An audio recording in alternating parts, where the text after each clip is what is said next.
शीतलचे बाबा तिच्या आईशी काहीतरी बोलत होते आणि शीतल खोलीच्या बाहेर उभी राहून सगळं ऐकत होती. तुझ्या मुलीला समजाव, जेव्हा मुलाकडची मंडळी पाहायला येतील तेव्हा तिला व्यवस्थित तयार होऊन बाहेर पाठव. जो पण मुलगा तिला पाहायला येतो तो काही ना काही कारण सांगून नकारच देतो. 25 वर्षाची झाली आहे ती आता. मी अजून किती वर्ष तिच्यासाठी फिरत राहू. तेव्हा आई शांतपणे म्हणाली, हे तिचं स्वतःचं आयुष्य आहे. ती काय करते, कसं वागत असते हे सगळं तिला ठरवू देत ना. जर कोणी तिला पसंत केले नाही तर नको करू द्या. ज्याच्यासोबत तिच्या लग्नाची गाठ बांधली असेल त्याच्यासोबत तिचं लग्न होईलच.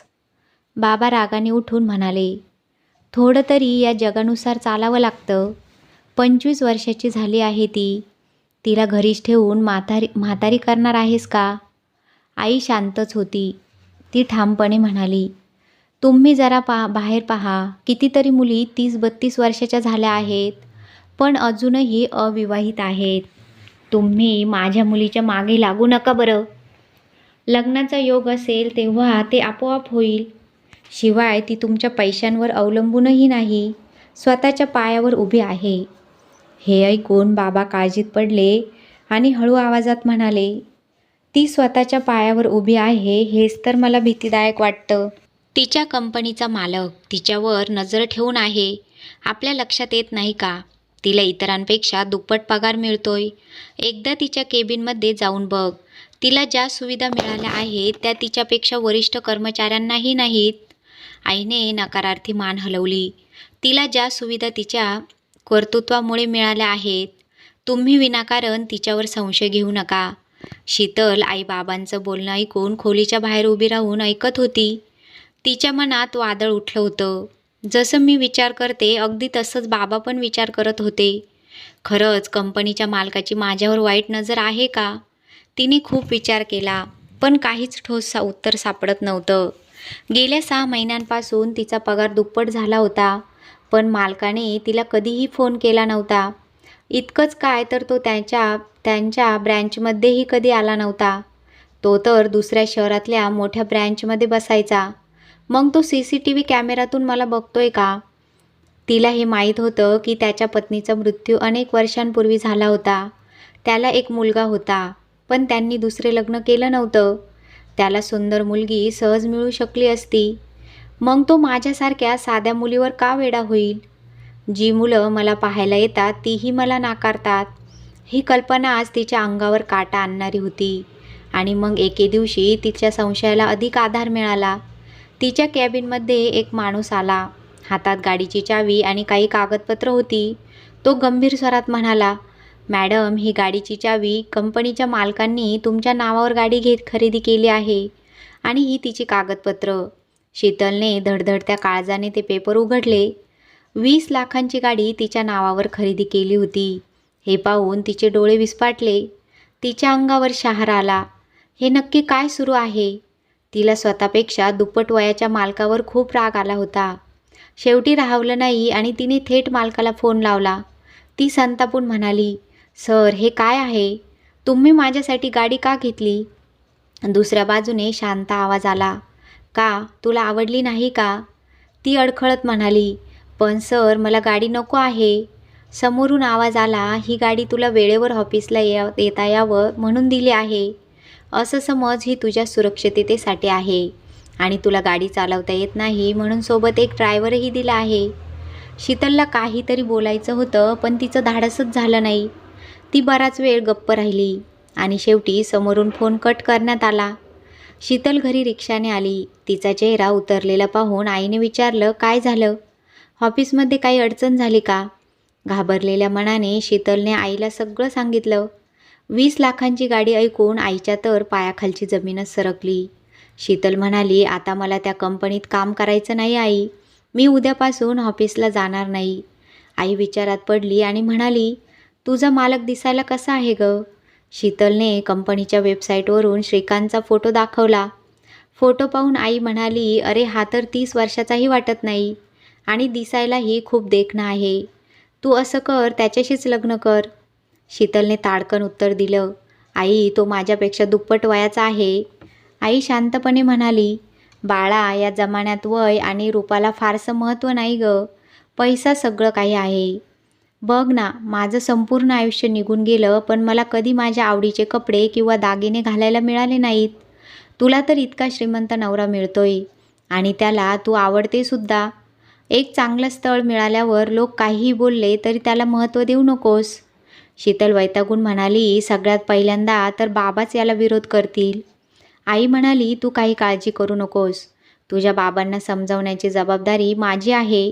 तू फक्त त्याचा फोटो मला पाठव. शीतलने श्रीकांतचे काही फोटो आईला पाठवले. रात्री आईने मोबाईल काढला आणि फोटो नवऱ्याला दाखवत म्हणाली, हे बघा, हा मुलगा आपल्या शीतलसाठी कसा वाटतो. बाबा फोटो पाहून म्हणाले, फोटोमध्ये तर देखणा दिसतोय आणि पैसेवालासुद्धा वाटतोय. आई म्हणाली, पण मला तो वयाने मोठा वाटत आहे. बाबा विचार करत म्हणाले, असं काही नाही. शीतल 25 वर्षाची आहे. मग मुलगा 30-32 वर्षाचा असला तरी काही हरकत नाही. आई शांतपणे म्हणाली, हा दुसरा कोणी नाही तर शीतल ज्या कंपनीत काम करते त्या कंपनीचा मालक आहे. आज त्यांनी तिच्या नावावर 20 लाखाची गाडी घेतली आहे. हे ऐकताच बाबांचा चेहरा लाल झाला. ते संतापून म्हणाले, तुझे डोके ठिकाण्यावर आहे का? तो माणूस विदूर आहे आणि वयाने शीतलच्या दुप्पट आहे. मी माझ्या मुलीचं लग्न त्या माणसाशी लावून देणार नाही. शीतलची आई म्हणाली, त्याची लायकी तरी बघा. तो खूप श्रीमंत आहे. तुमची मुलगी आयुष्यभर राज करत राहील. पैशांशिवाय आयुष्य कसं असतं ते तुमच्या आणि माझ्या इतकं दुसरं कोणाला माहीत आहे. खूप वेळ दोघांमध्ये विचार झाल्यानंतर अखेर शीतलचे बाबा तयार झाले. ते म्हणाले, त्या दोघांमध्ये काही बोलणं झालं आहे का? शीतलची आई म्हणाली, बोलणं तर झालं नाही, पण त्याला शीतल आवडते म्हणूनच तर तो एवढी काळजी घेत आहे. बाबांनी गंभीर आवाजात उत्तर दिलं, या श्रीमंत लोकांचे छंद तुला माहीत नाहीत का? शीतलला सांग, इथून पुढे तिचं त्याच्याशी जे काही बोलणं होईल ते मला आधी सांग. दुसऱ्या दिवशी शीतल गाडी घेऊन घरी येऊ लागली. तिला गाडी चालवता येत असल्यामुळे तिने ड्रायव्हरला परत पाठवलं. दरम्यान तिच्या ऑफिसमध्ये आणि गल्लीत वेगवेगळ्या चर्चांना उधाण आलं. पण शीतलने कोणत्याही चर्चेकडे लक्ष दिलं नाही. हळूहळू 4 महिने निघून गेले. पण कंपनीचा मालक श्रीकांत शीतलला भेटलाच नाही, की तिने अपेक्षा केलेल्या कोणत्याही संवादाचा प्रयत्न देखील त्याने केला नाही. मात्र आता तिच्या मनात प्रेमाचे अंकुर हळूहळू फुटू लागले होते. कोणताही प्रतिसाद न मिळाल्यामुळे ती व्याकुळ होऊ लागली. हीच अवस्था तिच्या आईवडिलांची देखील झाली. शीतलसाठी आता हे जाणून घेणं अत्यंत आवश्यक झालं होतं की श्रीकांतलाही ती आवडते का नाही. एके दिवशी तिने घाबरत घाबरत त्याला फोन लावला. दुसऱ्या बाजूने आवाज आला, बोल, काही त्रास आहे का? ती घाईघाईने म्हणाली, नाही सर, काही त्रास नाही, फक्त असंच फोन केला होता. तिच्या आवाजातील भीती श्रीकांतने लगेच ओळखली. तो शांतपणे म्हणाला, मला माहीत आहे तू सध्या कोणत्या मानसिक परिस्थितीत आहेस. असं कर, उद्या सुट्टी घे आणि घरी ये. मी ड्रायव्हरला पाठवतो, तो तुला घरी घेऊन येईल. पण लवकर ये, मला बाहेर जायचं आहे. हे बोलून त्याने फोन कट केला. दुसरा दिवस शीतलसाठी खास होता. आयुष्यात पहिल्यांदाच ती ब्युटी पार्लरला गेली. पण कपड्यांच्या बाबतीत मात्र तिने तिची नेहमीचीच पसंती ठेवली, साडी. जेव्हा ती श्रीकांतच्या घरी पोहोचली तेव्हा तो बागेत आपल्या मुलासोबत खेळत होता. धडधडत्या काळजाने ती त्याच्याजवळ गेली. पण श्रीकांतपेक्षा त्याचा मुलगा तिला अधिक निरखून पाहत होता. श्रीकांत तिला आत घेऊन गेला. डायनिंग हॉलमध्ये प्रवेश करताच एका महिलेचा फोटो पाहून ती जागच्या जागी स्तब्ध झाली. ती स्त्री उभेऊब शीतलसारखी दिसत होती. शीतल वेड्यासारखी त्या फोटोकडे पाहू लागली. त्या फोटोला हार घातलेला होता. श्रीकांतने शांत स्वरात सांगितलं, हा माझ्या दिवंगत पत्नी विद्याचा फोटो आहे. 11 वर्षांपूर्वी ती मला सोडून गेली आणि तुम्ही उभेऊब तिच्यासारख्या दिसतात. तो पुढे म्हणाला, जेव्हा मी तुमच्या शहरातल्या ब्रँचमध्ये गेलो तेव्हा तुम्हाला पहिल्यांदा पाहिलं आणि असं वाटलं जणू माझी विद्याच परत आली. मी तिच्यावर खूप प्रेम करत होतो. ती आता या जगात नाही, पण माझ्या मनात ती आजही जिवंत आहे. त्याचा आवाज थोडा थरथरला, पण तो पुढे म्हणाला, प्रिय व्यक्ती सोडून गेली तरी तिच्यासारखी दिसणारी कोणी भेटलं की तीच आपली प्रिय होऊन जाते. म्हणूनच तुम्ही माझ्यासाठी स्पेशल आहात. आणि जर तुम्ही स्पेशल असाल तर तुमच्यासाठीच्या सोयीसुविधाही तशाच असायला हव्यात. म्हणून तुमचा पगार मी डबल केला. ज्या दिवशी तुमच्यासाठी गाडी खरेदी केली त्या दिवशी विद्याचा वाढदिवस होता. मला तिला काहीतरी भेट द्यायची होती, म्हणून ती गाडी तुमच्यासाठी घेतली. श्रीकांत पुढे बोलत राहिला, तुमच्याबद्दल माझ्या मनात कोणतेही भलते विचार नाहीत.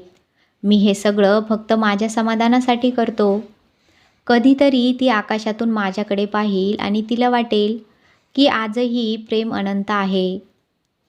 काय बोलावं आणि काय नाही हे तिला माहीत नव्हतं, पण तिला बोलावं लागलं.